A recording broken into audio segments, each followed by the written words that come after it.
Assalamualaikum warahmatullahi wabarakatuh. Halo Sobat Wasila, selamat datang kembali di Wasila Podcast, program Ngopi Ngobrol Pekan ini. Nah, pada episode kali ini kita akan membahas salah satu topik yang banyak diperbincangkan oleh publik sejak awal berjalannya hingga saat ini, yaitu program makan bergizi gratis. Program MBG adalah program pemerintah yang diharapkan mampu meningkatkan kualitas gizi masyarakat Indonesia, terutama anak-anak sekolah. Nah, namun di balik harapan tersebut, muncul pula berbagai pertanyaan, seperti apakah program ini memang betul-betul sudah tepat sasaran? Apakah menu yang disajikan ini telah memenuhi standar kualitas gizi bagi anak-anak Indonesia? Dan sejauh mana dampaknya terhadap kualitas generasi mendatang. Untuk menjawab berbagai pertanyaan tersebut, telah hadir bersama kita Ibu Dr. Dwi Santi Damayati, SKMMKes. Beliau merupakan Sekretaris Jurusan Program Studi Kesehatan Masyarakat Jenjang Pascasarjana UIN Alauddin Makassar, sekaligus dosen di Fakultas Kedokteran dan Ilmu Kesehatan. Selamat datang Ibu. Sebelum kita membahas lebih jauh soal program makan bergizi gratis, mari kita lihat persoalan ini dari gambaran besarnya terlebih dahulu. Nah, secara umum, bagaimana Ibu melihat kondisi status gizi anak-anak sekolah sekarang sebelum adanya program makan bergizi gratis? Jadi kita melihat dari survei nasional ya, dari kita berberangkat dari SKI, Survei Kesehatan Indonesia, memang menunjukkan angka stunting pada usia anak sekolah sekitar 5-12 tahun itu 18,7%. Ya, jadi lumayan cukup banyak untuk anak-anak usia sekolah tersebut. Dan ini akan berefek kepada kognitif, kemudian produktivitas dan sebagainya nantinya, termasuk juga berpotensi beresiko terhadap penyakit tidak menular atau sindrom metabolik seperti itu. Tapi bukankah stunting itu dicegah lebih efisien pada anak-anak kelompok di 1000 hari kehidupan pertama? Namun kan sasaran program MBG saat ini kan anak-anak sekolah. Apakah menurut Ibu hal itu tetap relevan? Sebenarnya bukan tidak bisa, tapi memang istilahnya window opportunity-nya itu semakin kecil ya dibandingkan kalau kita menargetkan pada 1000 HPK. Karena sebenarnya ada yang berkembang sekarang bukan lagi 1000 HPK tapi 8000 HPK. Jadi diperhatikan bukannya sampai 2 tahun tetapi sampai usia remaja. Jadi mungkin karena pada usia 1-2 tahun itu masih dalam paparan puskesmas, tapi pada tingkat institusi atau sekolah itu tidak tercover selama ini ya, tidak ada pemberian. Kalau di usia 1-2 tahun kan ada PMT di Pusyandu apa segala macam. Nah, pada usia sekolah itu tidak ada sama sekali. Makanya mungkin akhirnya diberikan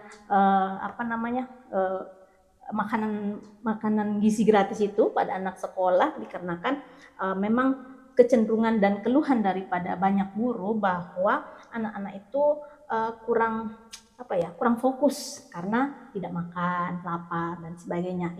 Itu dasarnya pemerintah, dan selain itu juga pemberian makanan pendamping gizi itu di luar negeri itu sudah banyak yang melakukan. Sebenarnya kita mencontoh dari beberapa negara yang banyak, biasanya seperti Jepang itu sudah melakukan itu, dan memang full service semuanya dari awal begitu.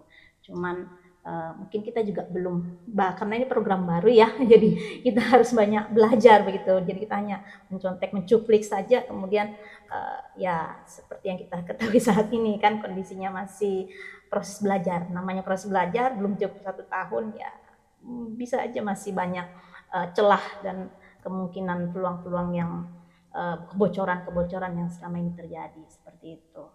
Ya, jadi bisa dikatakan bahwa programnya masih relevan lah untuk anak-anak sekolah. Iya, masih relevan karena cuman itu memang tingkat opportunity-nya kecil. Kalau mengejar masalah stunting itu tidak bisa kita intervensi hanya 1 bulan, 2 bulan, 1 tahun, tidak bisa ya. Jadi prosesnya karena stunting itu adalah masalah gizi kronik, jadi masalah panjang ya. Makanya persoalan itu tidak bisa kita sudah berjalan 1 tahun sudah adakah perbaikan? Tidak semudah itu kalau mengenai stunting, kecuali perubahan konsentrasi, ya jelas akan meningkat konsentrasinya setelah makan, mereka bisa konsentrasi. Atau misalnya wasting, ada perubahan berat badan, oh itu bisa saja. Tapi kalau untuk stunting jelas belum. Malah ada teori yang menunjukkan bahwa 3 generasi, kalau anak-anak yang mengalami stunting setelah 3 generasi itu baru bisa kembali normal. Kalau, ingat, ada kalau jika tidak ada perbaikan atau intervensi dari asupan atau stimulus-stimulus lainnya. Kalau dibiarkan anak-anak itu stunting, ya, akan 3 generasi sampai dia punya anak lagi, kemudian cucunya punya anak lagi, sampai 3 generasi tidak akan membaik, kecuali ada kita potong. Makanya mungkin bukan mungkin ya, tapi makanya pemerintah mencoba men-treat mereka supaya ada perbaikan dulu. Nanti tahun depan ada lagi, nanti akan ada lagi seperti itu. Karena secara teori memang karena gizi kronik, bukan masalah gizi akut. Kalau masalah gizi akut memang bisa cepat kita lihat perubahannya, tapi kalau masalah gizi kronik tidak secepat itu kita lihat perkembangannya seperti itu.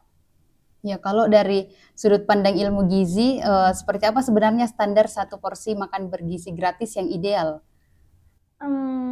Nah itu juga pemberian makan itu kan cuma 1 kali ya. Iya. Iya, dan itu cuman mereka hanya memberikan 30% dari kebutuhan harian. Jadi sangat naif rasanya kalau kita bilang hanya memberikan 30% baru kita berharap mengatasi masalah stunting gizi kronis. Itu kan ya makanya tadi saya bilang kalau hanya itu ya hanya untuk posting bisa penanganan berat badan, atau bisa saja juga hanya meningkatkan konsentrasi anak. Dan secara kita ketahui apalagi kondisi Indonesia yang juga untuk makan beberapa orang ya, sebagian orang yang kurang pendapatannya itu sangat membantu sebenarnya ya. Tapi mungkin kalau di kota ya mungkin tidak ya banyak yang saya lihat memang tidak dimakan, ada yang dibagi ya ke orang-orang karena mereka merasa tidak cukup dengan begitu, karena memang targetnya itu cuma 30% ya, karena cuma 1 kali makan. Karena mungkin kan data anak itu kan sekitar 1.200 sampai 1.500 kalori ya. Nah, jadi cuman kalau 30%-nya paling cuman 200 gram ya, cuman pokoknya bukan 200, maaf, 200 kalori hanya untuk 1 kali makan. Jadi kalau dengan 1 kali makan mau mengejar gizi stunting berat rasanya ya, berat. Terus terang kalau buat saya itu berat. Cuman ya kita mulai awal dulu ya. Karena di awal aja 4 susah kayak gini, apalagi kita berharap daripada kita tidak berbuat, maksudnya mulai dulu. Makanya sebenarnya namanya suatu program pemerintah itu tidak bisa dalam 1 kali kegiatan kita langsung bisa mendapatkan hasil yang kita inginkan, apalagi targetnya besar ya. Kalau targetnya hanya mempengaruhi konsentrasi, ya itu sudah masuk ya. Cuman kalau untuk dikonsumsi kebutuhannya ya 30%, ditambah lagi jumlah yang diberikan kan cuma 15.000 ya. 15.000 bahan saja sekarang dengan 17.000 rupiah ya sekarang dolar ya, itu sangat membuat naik harga-harga pangan. Jadi awalnya itu 8.000 itu untuk bahan ya, sisanya untuk operasional. Dengan kondisi begini sekarang mungkin enggak 8.000 untuk bahan saja, belum pengolahan, belum tenaga kerja, belum fasilitas dan sebagainya. Menurut saya memang perlu evaluasi besar-besaran untuk program besar ini. Tidak bisa dibiarkan jalan begitu saja, itu perlu dievaluasi sebenarnya seperti itu. Tapi menurut Ibu, apakah menu yang selama ini telah beredar di masyarakat itu memang sudah mencerminkan prinsip gizi yang seimbang? Persoalan itu sebenarnya sudah diatasi dengan setiap SPPG itu harus mempunyai ahli gizi. Ahli gizi itu yang yang menghitung kebutuhan kalori mereka.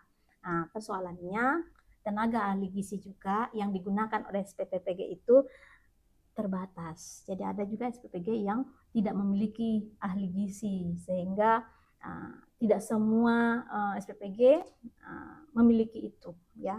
Itu yang makanya sekarang kan di apa ada yang ditutup SPPG-nya, apakah masalah lingkungannya, apakah masalah tenaga kerjanya atau apa, sudah mulai dievaluasi. Dan memang masyarakat itu harus aware gitu ya, harus dievaluasi kondisi tersebut, apalagi memakan biaya yang cukup besar ya, beratus triliun ya, perlu dievaluasi hal tersebut. Apakah diberikan pada kelompok-kelompok tertentu atau sasaran-sasaran orang tertentu tidak disamaratakan, ataukah sehingga dananya bisa lebih besar, atau sebenarnya dulu itu programnya kalau dengan pemberian uang kan sudah ada, pemerintah memberikan dana tunai ya, dana tunai ke orang tua dan sebagainya. Tetapi kalau makanan itu yang sering-seringnya program-program terdahulu itu kalau diberikan uang untuk makan tidak jadi makanan. Kemudian kalau diberikan ke anaknya, takutnya anaknya dipakai jajan. Makanya supaya meyakinkan makanan tersebut dimakan, maka dilakukan di sekolah dengan ada guru, dan supaya mereka yang tidak nafsu makan kumpul semua makan, harapannya mereka bisa makan sesuai dengan 30%. Minimal 30% itu sedikit loh, belum sampai setengah, cuman 30%. Kan bilang tadi kalau mengejar stunting saya rasa belum tercapai, jauh ya. Tapi kalau mengejar konsentrasi ya, mempengaruhi konsentrasi belajar, karena kan tuh kalau orang konsentrasi butuh gula, butuh asupan, kemudian mempengaruhi berat badan, ya, tetap pemberian berapa lama intens bisa aja mempengaruhi terhadap berat badan. Cuman ini sementara teman-teman di FKIK juga sementara meneliti itu ya, ya sementara, termasuk Ibu Anda itu sedang meneliti itu, timnya meneliti bagaimana evaluasi program gizi yang ada di Indonesia terkait MBG. Kalau kebutuhan gizi tiap jenjang anak mulai dari SD, SMP, dan SMA itu memang apakah harusnya dibedakan? Iya, berarti memang menunya juga harus dispesifikkan, dibeda-bedakan. Iya, karena jumlah kalorinya berbeda. Beda kebutuhan anak-anak, kemudian anak SMP, kemudian apalagi anak SMA kan sudah dewasa ya, kebutuhan ada namanya kalau di gizi angka kecukupan gizi berdasarkan umur. Jadi ada kelompok umur 10 sampai 12 untuk SD, kemudian ada kelompok remaja itu masuk SMP sampai SMA, nah itu jadi beda, anak SD jelas sama ini beda. Ada kelompok umurnya, ada perhitungan sendirinya untuk AKG-nya seperti itu. Ya, tadi Ibu sempat menyinggung soal kebutuhan bahan pangan yang harganya tidak relatif murah. Nah, kira-kira strategi apa yang bisa digunakan agar kualitas gizinya ini tetap terjaga tapi dengan anggarannya yang efisien? Gimana ya? Memang ini saya juga termasuk beberapa anak orang gizi ya, jadi mahasiswa saya yang bekerja di bagian SPPG itu merasa kelimpungan dengan kenaikan harga-harga pangan seperti itu. Jadi harus mencari vendor-vendor ya yang harganya bisa lebih murah, masuk harganya sehingga pemenuhan itu bisa tercukupi. Kemudian mungkin bisa digali dengan menggunakan pangan lokal ya. Mereka menggunakan pangan lokal, jadi bukan pangan impor ataukah pangan ultra prosesor ya, sehingga terpenuhi gizinya. Jadi harganya bisa agak low budget dengan menggunakan pangan lokal tersebut itu. Ya, belakangan ini juga masyarakat menyoroti beberapa kasus keracunan yang terjadi di sejumlah daerah pada pelaksanaan program MBG ini. Nah, tentu hal ini menjadi perhatian serius. Nah, menurut Ibu kira-kira standar apa yang harus dipenuhi agar makanannya ini tetap aman sampai ke tangan para siswa? Ya, memang harus diperhatikan, ada namanya sertifikat layak higiennya, kemudian ada juga HACCP, itu mereka memang harus kontrol mulai dari pembelian barang sampai pada distribusi produk. Itu ada titik kontrol ya, jadi kita menentukan titik critical point di mana kemungkinan terjadi foodborne disease atau tadi keracunan Iya. tersebut. Nah, itu memang tugas daripada seorang ahli gizi. Jadi mereka mencari titik-titik itu, kemudian mengontrol titik itu apakah bisa diperbaiki, bisa dicegah, atau sekalian dihilangkan seperti itu. Memang ada sistemnya. Dan AMDAL juga itu sekarang kan jadi dievaluasi, banyak yang SPPG itu ditutup karena AMDALnya tidak sesuai standar ya. Jadi itu yang mendapatkan higien ya, dia ada namanya sertifikat higien, maka itu juga diperiksa di SPG, kemudian HACCP itu yang paling urgent dilakukan dalam suatu institusi SPPG itu.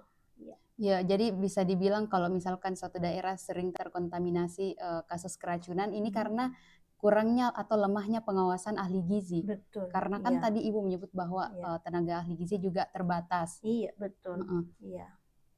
Ya, selain keamanan pangannya Ibu, tantangan lainnya adalah masih banyaknya anak yang enggan mengonsumsi sayur atau buah sehingga makanan yang diberikan justru sering terbuang. Iya. Nah, bagaimana caranya mengatasi persoalan ini? Sebenarnya banyak ya. Itu bisa dibuat dikombinasi dengan produk lain, misalnya dikombinasi dalam bentuk apa namanya, dikombinasi antara sayur dan proteinnya, dikombin, dibuat ya dalam bentuk makanan-makanan yang bisa mereka konsumsi, misalnya dikonsumsi dengan telur misalnya, atau digabung dengan dibuat perkedel, di dalam perkedel itu ada sayur, atau misalnya di nasinya itu dicampur sayur-sayuran, itu juga bisa, atau dibuat dalam bentuk apalagi namanya, kayak suki itu ya, yang dipotong-potong itu bisa mereka lakukan itu.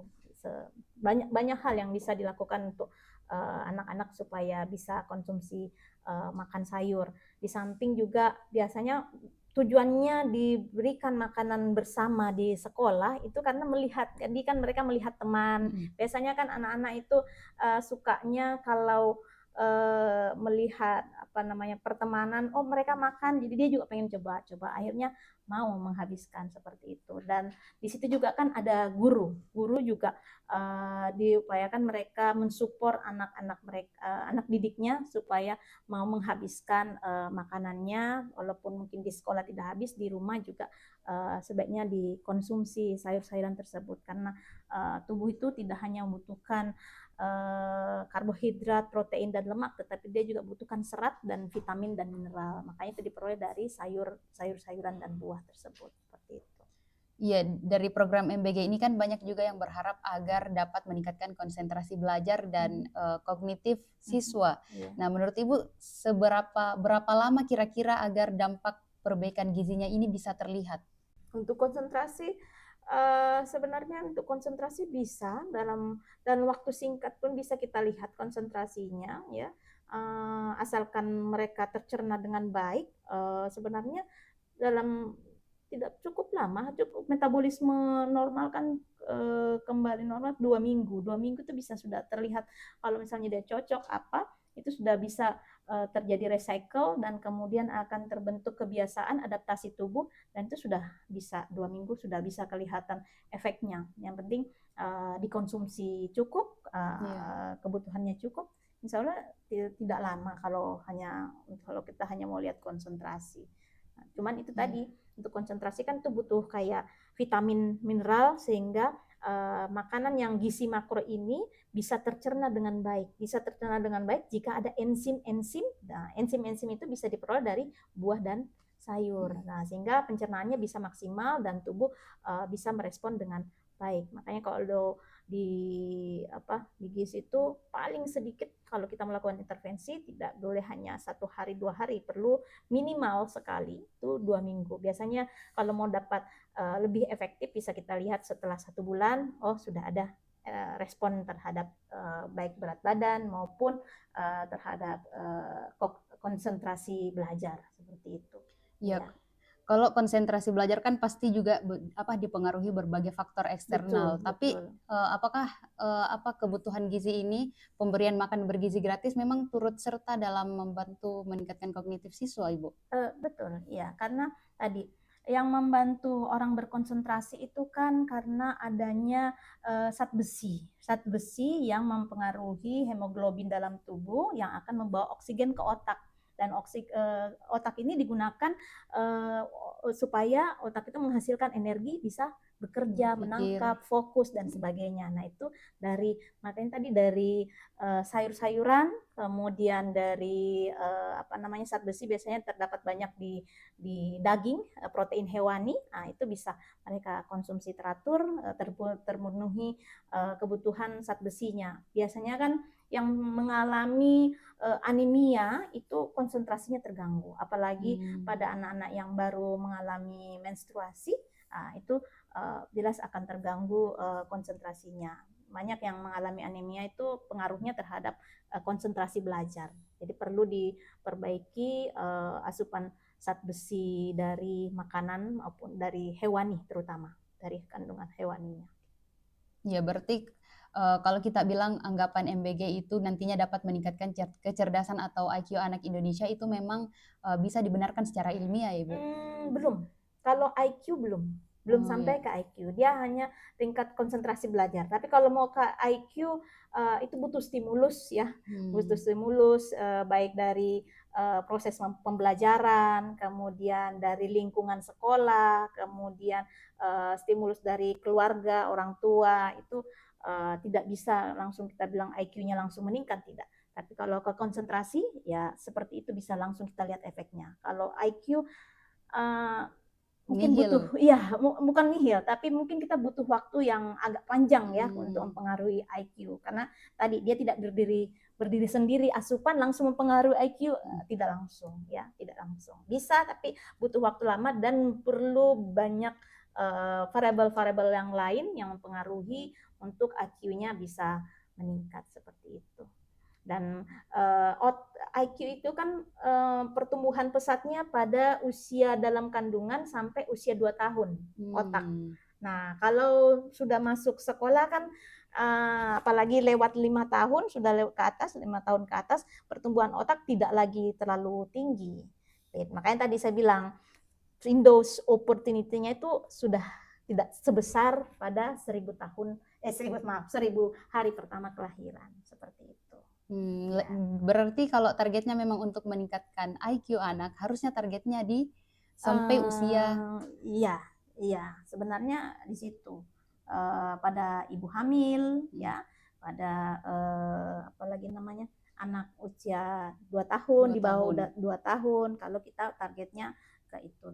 Bisa, tetapi tadi saya bilang, bukan tidak bisa. Bisa, tapi Windows opportunity-nya itu kecil, tidak sebesar kalau kita mengejar pada usia memang pertumbuhan otak. Makanya kalau kita lihat bayi kan yang besar kepalanya kemudian tiba-tiba besar kepalanya, yang memang di situ memang usia pertumbuhan otak yang maksimal pada dalam kandungan dan pada usia di bawah 5 tahun. Itu namanya golden age untuk pertumbuhan otak terutama.